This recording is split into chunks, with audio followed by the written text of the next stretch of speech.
This is a science fiction story. This story never happened in public, have never happened to me or anybody I know about. It have happened to some people in this planet, have been abducted by aliens, have mean experiments done on them. But this is only a story I created, not fix. It is a science fiction story.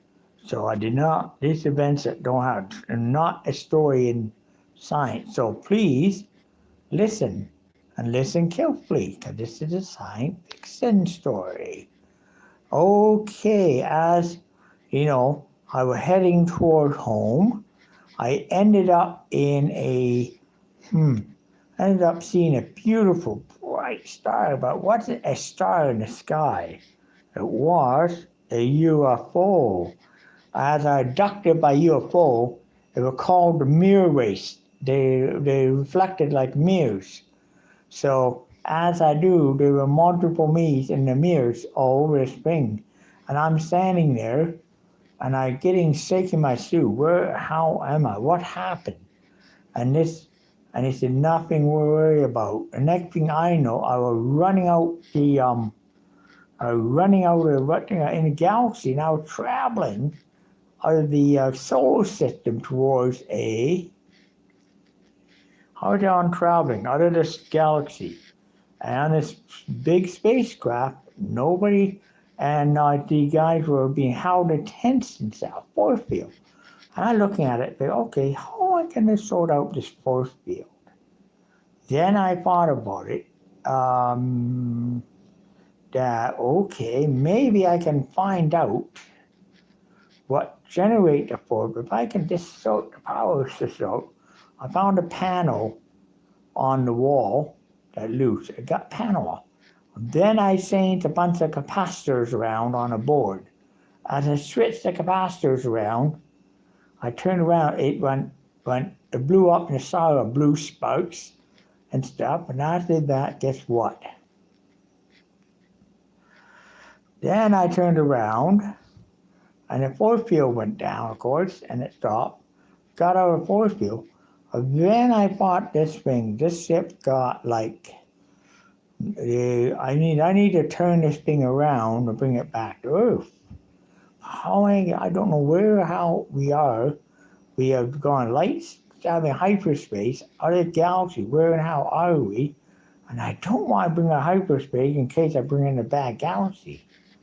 Now, I'm sitting there, I'm desperately worried to hell about it. I'm shaking in my boots, trying to figure this out. I turned around, and there was other people there stuck on the ship. Judy was stuck on there too in the force field. I managed to turn her off, shut down the force field, and go rescue Judy. And Judy and me looking at this, like, okay, what the hell do we do here? And I could figure it out. And finally, I turned around and I tried to figure out, what the hell do we do here? I didn't know a clue about this. I'm just wondering. But then what happened was I turned around, the alien race that was there, we managed to obliterate what I did is I took the alien race down to when they're all down in the cargo hold, looking at some stuff the kid took with Earth.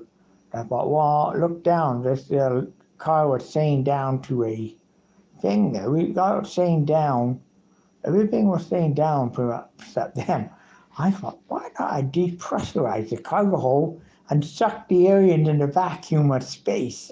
And I figured out what to do. And then I just got in, I pressed the button, depressurized the cargo hold. All the aliens were sucked out into the vacuum of space. All the mean air, all grays were sucked out to the back of it. Then I got to the bridge. There's nobody on the bridge, they all got sucked out. And I turned the ship to the biohazard so that it would knock, and the other ones were knocked out hypothermia by hypoxia, out cold, oxygen deprivation because I killed the oxygen to the bridge. And then I shoot them down and I eject them out in deep space. After all, that alien occupants, it was me and one other person, me, Judy, and and 2 other people on board that we couldn't figure out, how to get this ship, turned around. So we are looking at the control. It's locked in hyperspace. And I figured out if I can disengage the main warp drive of this ship, I can disengage the power to this and to the warp drive, and find the impulse control, I might be able to turn it around. Finally, I did figure out where it was. I looked at the control. They're all written in Aryan talk language, so I couldn't figure out. I found the buttons, and Judy looked at me and said, I don't think that's it. Maybe. I found it, and I pressed the button, beep, beep, beep, beep, beep, beep, and the ship dropped out of hyperspace. And then we started to look at it, and I was estimating in here, where is this going on here? What is going on? So I starting to figure something about it. So I started to figure on this, maybe we got, some stuff. Maybe not. I don't know. So I got to figure this out.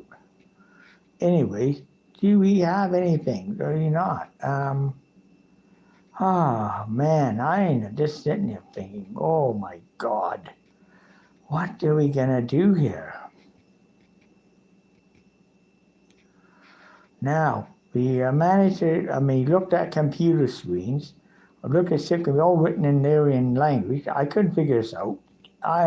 Certain other people cannot figure this out. And I'm just sitting there, finally be able to get that. And then I used Google Translate. Of course, it wouldn't work. I had phone software incompatible with that software on Aryan ship. So, oh boy, I'm really sitting here.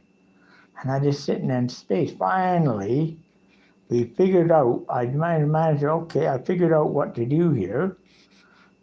I found out if we turn the ship around and go back the same way we came, chances are we're going to hit Earth. So I started to look at this in phrenology. Then I turned around where I sit. We are very far out in the galaxy. And all of a sudden I look on my screen. Lo and behold, there's Voyager 2 out there probe on Earth. Sit. I got a phone. I don't know if I'm going to get it or not, but I'm going to send a message to Earth through Voyager 2 here, and the Voyager 1. I'm going to send a message here, and I'm going to send it through the computer. What I did is I got old Voyager 2, and I turned around. I sent a message by Voyager, and it took about 2 hours later, almost 3 hours, 10 and 15 hours later, the message came back from Voyager in English. One night sitting home there, they said, "Are you who are you?" And I identified myself, and they said, "Well, I'm Dr. UFO. You overpowered the Aryan spaceship. We don't know where we are. Could you send me the guidance track that Voyager 2? The Voyager 1 and 2 had there, could you send me those tracks and let me know back to me, and I can download the ship computer. I can program the computer back to Earth from here, but I need the guidance tracks." And I got back finally. I downloaded the course tracks on Voyager 2. And be able to plot a course. This format Voyager software, old navigation software, able to interface all of that and able to get the course now. Finally, we mapped it and got into hyperspace. We brought the ship all the way back to Earth, into Earth orbit. And then the ISS was sitting there just waiting. And we wanted to dock, but I decided, could we dock the ISS or not? Should we land it? Well, the ISS said, wants to dock there anyway, so we docked. And we didn't dock, the ship was so big, we couldn't dock it. It was good size. So we pulled it around side of it, and we talked back and forth. In our space station, they said, we talked back with NASA below. And NASA said to me, could you bring it down and land it at Cape Canaveral, Cape Kennedy Space Center, please? So I brought it down for that. They landed this thing on the pad, and they took. As soon as I landed on the pad, I was surrounded by military F-18, soldier galore, soldier coming out of woodwork, so everywhere, surrounded. I was surrounded by tons and tons of people, and I put my hands up and surrendered immediately, and they said to me, well. Looked at us. You guys are Earth people, not here. Well, I did bag this alien ship for you, and I think it'd be suitable if it's gone to. I could fly to Canada and get it to maybe to landing it at a Canadian Air Force base. It would be most suitable for me to put at Cape Kennedy. They said, well, we'll talk to the Canadian government about it now. And they got on the phone. They talked to the Canadian government. They said, yeah, we can do it. I can fly it. But it took me 20 minutes. It took me 2 hours to figure out how are we going to do it, get it here. Can we use the Voyager track from Voyager 1? That you that sent the message from Voyager 1, yes. Somebody who do that from deep space can figure out, certainly knew how to do this. So I got the ship off, and then they said, if you want a military escort, well, this ship got sealed, so I can send it off. And if you want me to, I could go to Iran and I go to Syria, knock out an ISO terrorists. They want me to knock terrorists out. I can knock them out with a ship weapons there. There's enough stuff on there. I knock out every terrorist you think about. Could you? So in the trade for that, I took the ship over, across the Syrian border, into Syria, Aleppo, and I located all the ISO terrorists. So what did I do? I actually gave them, I shot them with incinerated phasers, and I phasered them. I killed, and I did a mass slaughter of ISO. Who slaughter? ISO were totally eliminated by the time I finished, obliterated, and nothing left. Matter of fact, some of the ISO members were literally exploded from within by microwave bombs that now have exploded ISO within the group and destroyed the ISO. And I neutralized every ISO team in there.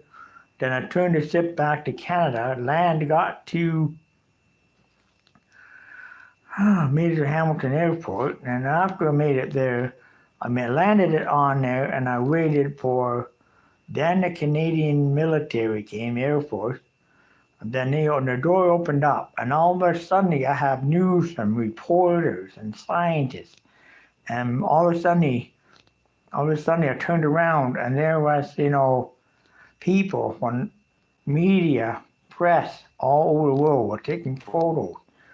I'm saying that, and while poor old the other person of me was shaking in her shoes, didn't know what to do. I'm nervous. How? I just actually stole a whole damn spaceship from another galaxy, got it to Earth. I landed the damn thing here, and finally I took out ISO now, and they said to you, my God, event rep in this ship will throw. And all of a sudden, Professor Lawrence boarded it with Teresa and came in there and said, look, figured out mathematical what I did, all my equations. And then finally, the Tri-Pew engineering professor came on board. They looked at it, and he was at me. The press was snapping photos and stuff, and the military was keeping the press at bay. And all of a sudden, I was rushed by military, and the military actually protected me. Finally, let me out the press. The press was, I know nothing like. I came back a hero in Canada. Not only that, but it's real technology, alien technology to put ISO on ice. I put ISO on ice in that, and it was unbelievable. Fine mission services food bank. It's important to do so. And I managed to make everybody to make big donations. Well, the engineering professor had a field day on board the ship. They look at every damn system. And on top of that, Judy gets a brand new standard automobile, brand new, right from the factory, given to her as standard. On top of that, I get home and I came here, hill welcome. My God. Not only, my God, everybody would give me a hill welcome. And it was unbelievable. To the point where I just, what? You wouldn't believe it. Well, apparently, then I received then I was asked, could you, if you wanted to take the ship anywhere around, and I asked the only one could fly it. They don't make it go. So I ended up training the engineers how to fly the damn ship. I ended up training people in Mac how to fly, and your campus how to fly the ship. And they learned how to fly it and learn how to control it. Learn the technology and how to use it. And I learned the technology at the same time too. Now, they turned around and we were like, hey, well, they hired me to fly the damn thing to attack terrorists. They hired me to attack the worst enemy, terrorists, and others over the ship, with cloaked ship. So I was decorated with the highest honors ever. And I was knighted, Madam Sally by Queen, and all that. So, and that's the end of the story here. Blog over.